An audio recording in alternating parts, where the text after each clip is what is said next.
Good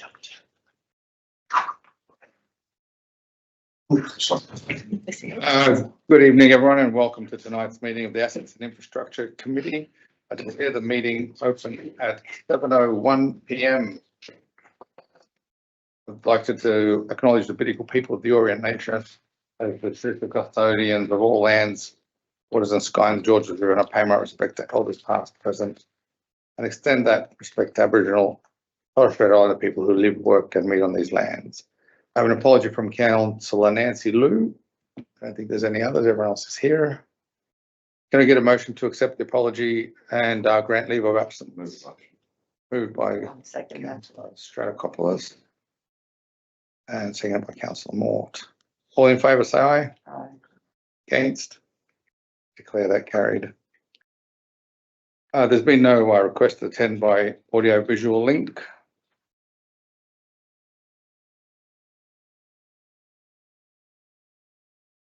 Staff and public are reminded this meeting is being recorded for minute-taking purposes and is also being broadcast live to the public on Council's website in accordance with Section 5 of Council's Code of Meeting Practice. The recording was made available on Council's website. The order of business is shown in the agenda, which has been made available. Staff and public are reminded this meeting is open. Doors to the meeting room are to be left open unless the meeting moves into a closed confidential session, according to Section 14 of the Code of Meeting Practice. Only if the meeting moves into a closed confidential session will the public broadcasting of the meeting be suspended. Council's Code of Meeting Practice prohibits the electronic recording of meetings without the express permission of Council. Phones must be turned to silent during the meeting. Council, has any disclosures of interest? No. No. Very exciting tonight. We have a speaker.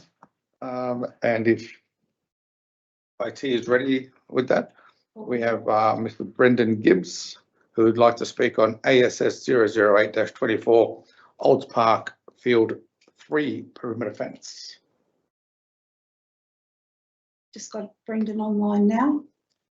Brendan, when you're ready, you may address the committee. Thank you for giving me the opportunity to speak today, Speaker. I speak today to advocate the implementation of perimeter fencing around Olds Park's football field. As a member of the community and Vice President of Penzance West FC, I've witnessed firsthand the joy and camaraderie that football brings to our members, both young and old. However, without proper fencing, our field is vulnerable to various challenges that undermine the safety and enjoyment for all who utilise it. With a specific safety issue that was installed by Council, that is a concrete strip along the boundary line of the spectator side of the field that is causing players to leap over the strip and something says slip on the concrete.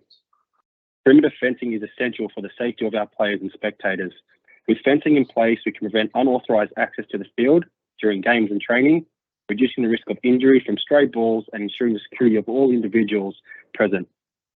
Additionally, fencing will provide a clear boundary for players, allowing them to focus on the game without fear or interference from outside distractions. Perimeter fencing serves as a deterrent to vandalism and theft, safeguarding our vulnerable equipment and infrastructure. By establishing a physical barrier around the field, we can discourage trespassers and protect our facilities from damage, ultimately saving the council both time and resources in maintenance and repairs. We believe that we've given enough evidence through letters of support of governing bodies from Football St George, Football New South Wales, both local and state government, along with a psychological assessment of why a fence is the safest option. Furthermore, the installation of fencing will enhance the overall aesthetics of the football field, creating a more welcoming and professional environment for players, families and spectators. A well-defined boundary adds a sense of pride and ownership within our community, fostering a great sense of belonging and encouraging continuing participation in recreational activities. Our members are finding it extremely frustrating that surrounding tenants of Olds Park are receiving significant upgrades and football is being left behind. Yet we hold the strongest numbers within those tenants that hold leases at Olds Park. We wish to also point out that no significant upgrades have been given to football at Olds Park since 2015, with the grass and drainage upgrade that was a necessity and long overdue. In conclusion, I urge, we actually beg that councillors today, as public servants, do the right thing by 300 strong members of footballing community and prioritise the safety and well-being of our community by providing an implementation of a perimeter fencing around our football field. By doing so, we're not only investing in the physical infrastructure of our community, but also demonstrating our commitment to fostering a safe, inclusive and vibrant community for generations to come. We'd like to point out the installation of the perimeter fencing is club funded by sponsorship and grant funding, as well as we are willing to contribute to the ongoing maintenance cost and contribute to any repairs needed. I thank you for your time today. Thank you, Brendan Gibbs. Item ASS 007-24, confirmation of the minutes of the Assets and Infrastructure Committee meeting held on 11th of March 2024. Call for a mover. Moved by Kopoulos and seconded by Councillor Smerdley. All in favour? Against? Declare that carried. First of the committee reports is ASS 008-24, Old Park Field 3 perimeter fence. Call for a mover.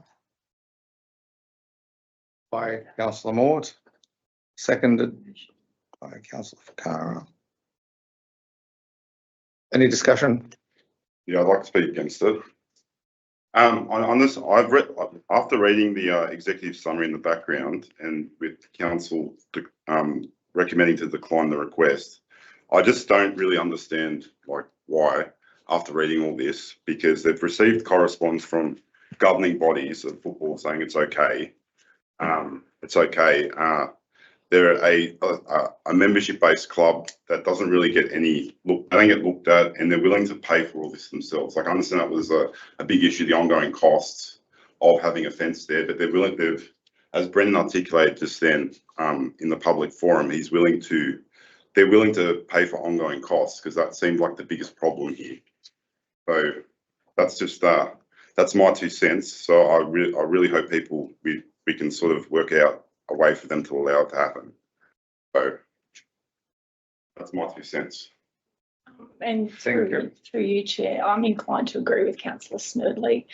Brendan did say that they would contribute to maintenance costs. So, Can I move an amendment? when you're a secretary, What if we do an amendment where rather than the text there, it's something alternative to that where council further consults with something along the lines of further consults with stakeholders and then comes back with a following report about it.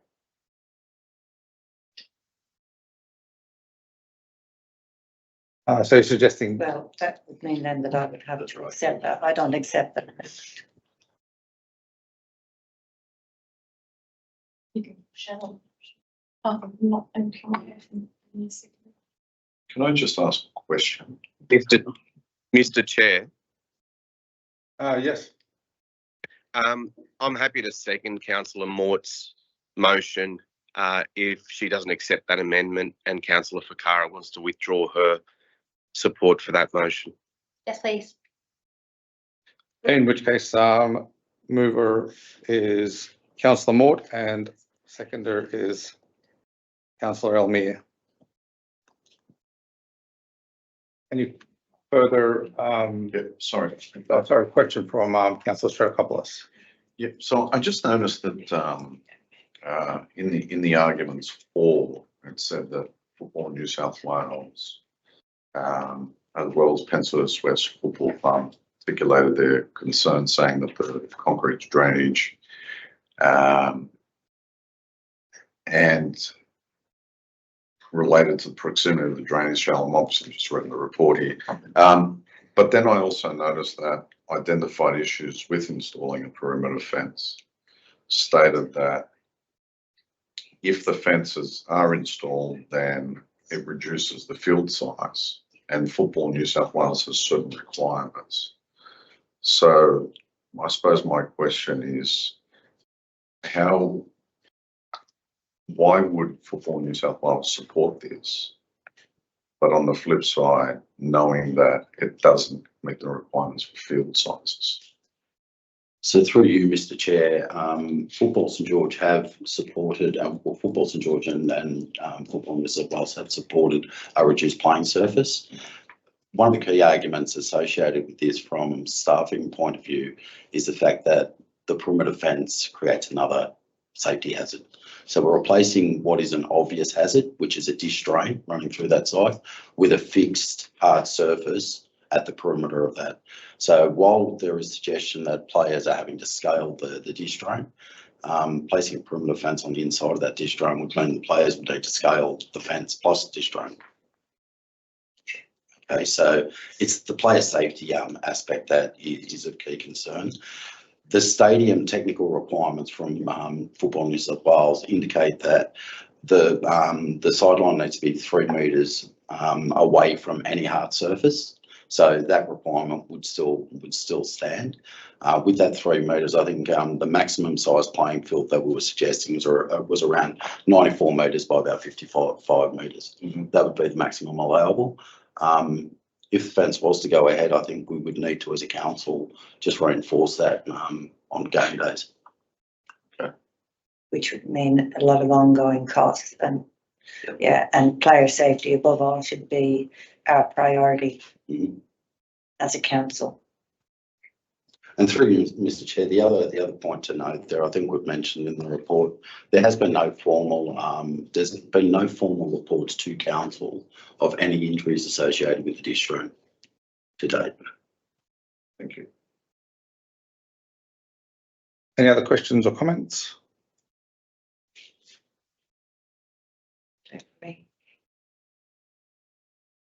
In which case I'll put that. I need to go I around, guess I think so. Mr. Chair.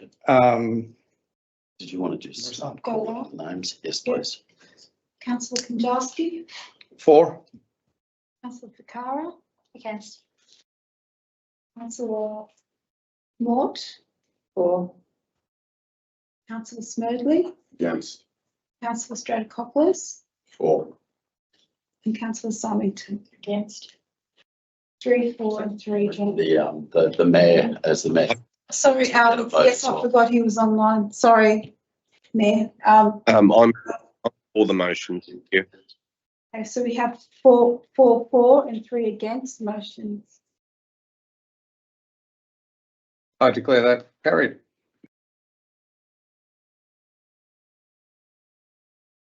Next item is ASS 009-24, report of the Georges River Local Traffic Committee Advisory meeting held on 2nd of April 2024. Mover, please. Moved by. So I wasn't paying attention. What was the Traffic Committee. Yeah, I'll move that. Moved by Councillor Smerdley. I'll second that. Any questions, councillors? Through you, Councillor Symington. Mr. Chair.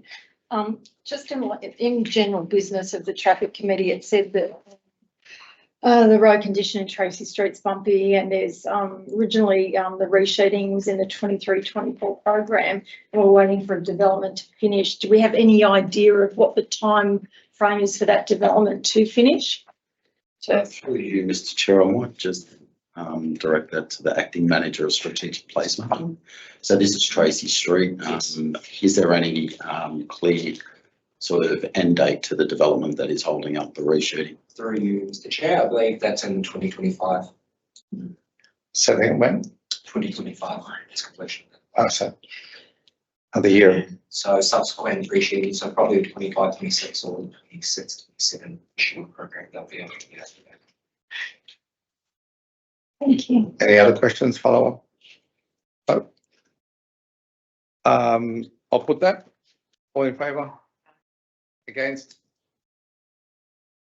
I declare that carried. And there being no other business on the agenda, I declare this meeting closed at 7:15 PM. Thanks for your attendance.